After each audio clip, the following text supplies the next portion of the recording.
Hello, this is Simba.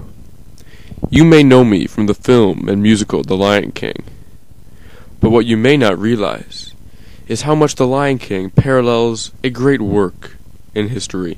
That work is Hamlet by William Shakespeare. Yes, if you just replace the names Claudius and Hamlet with, Scar and Mufasa. Yeah, I mean, even if you look at Rosencrantz and Guildenstern, they can be seen in The Lion King's Timon and Pumbaa. What I'm trying to tell you is this. I have been very much impacted by the outcome of the play Hamlet. I want to tell you this.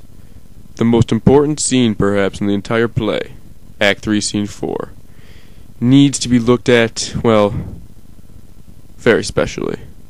So, without further ado, let me present to you Act 3, Scene 4.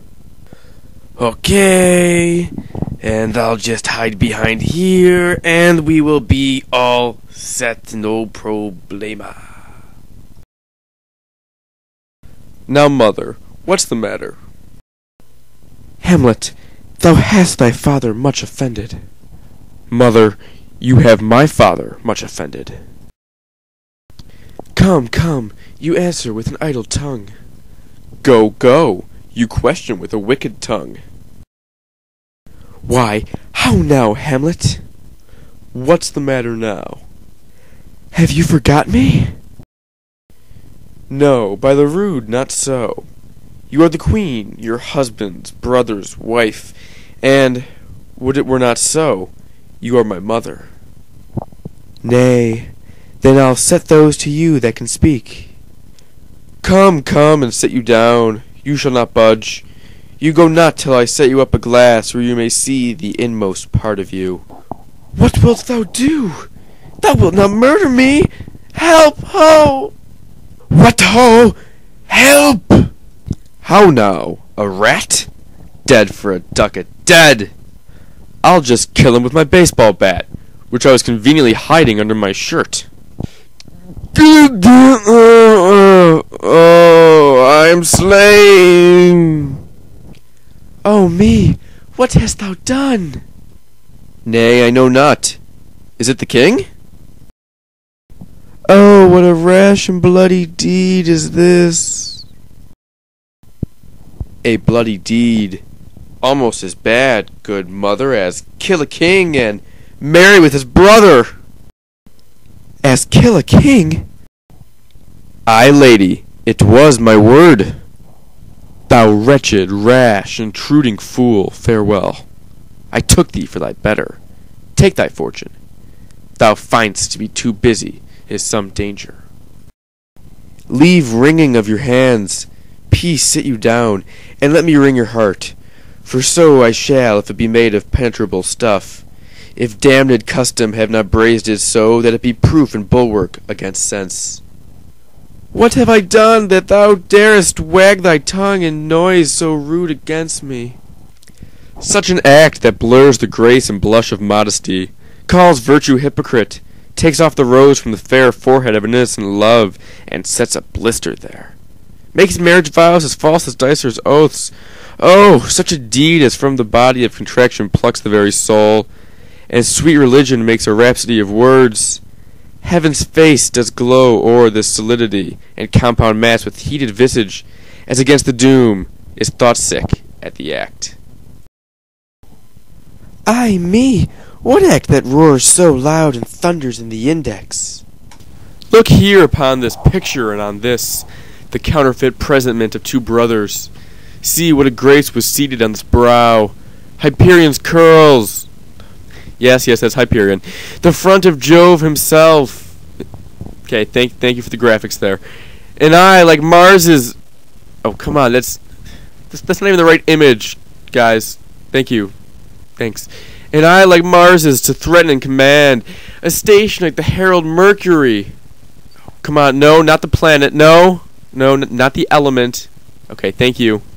New lighted on a heaven-kissing hill. A combination and a form indeed, where every god did seem to set his seal to give the world assurance of a man. This was your husband. Look you now what follows. Here is your husband. like a mildewed ear blasting his wholesome brother. Have you eyes? Could you on this fair mountain leave to feed and batten on this moor? Ha! Have you eyes? You cannot call love, for at your age the heyday and the blood is tame. It's humble and waits upon the judgment. And what judgment would step from this to this? Sense sure you have, else could you have not of motion, but sure that sense is apoplex, for madness would not err, nor sense to ecstasy was ne'er so thralled, but it reserved some quantity of choice to serve in such a difference. What devil was it that thus has cozened you at hoodman blind, eyes without feeling, feeling without sight, ears without hands or eyes, smelling sense, all, or but a sickly part of one true sense, could not so mope? O shame, where is thy blush? Rebellious hell, if thou canst mutine in a matron's bones, to flaming youth let virtue be as wax, and melt in her own fire. Proclaim no shame when the compulsive ardor gives the charge, since frost itself as actively doth burn, and reason panders will. O Hamlet, speak no more. Thou turn'st my eyes into my very soul, and there I see such black and grained spots as will not leave their tinct. Nay, but to live in the rank sweat of an enseamaned bed. I said enseamaned. I'm sorry. I didn't. The semen. That must have been a Freudian slip. I'm sorry. I meant in the rank sweat of an enseamaned bed, stewed in corruption, honeying and making love over the nasty sty. Oh, speak to me no more. These words like daggers enter in my ears. No more, sweet Hamlet. A murderer and a villain, a slave that is not 20th part the tithe of your precedent lord, a vice of kings, a cut-purse of the empire and the rule, that from a shelf the precious diadem stole and put it in his pocket. No more.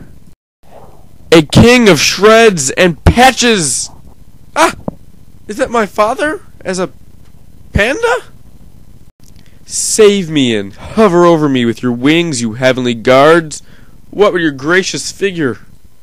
Alas, he is mad.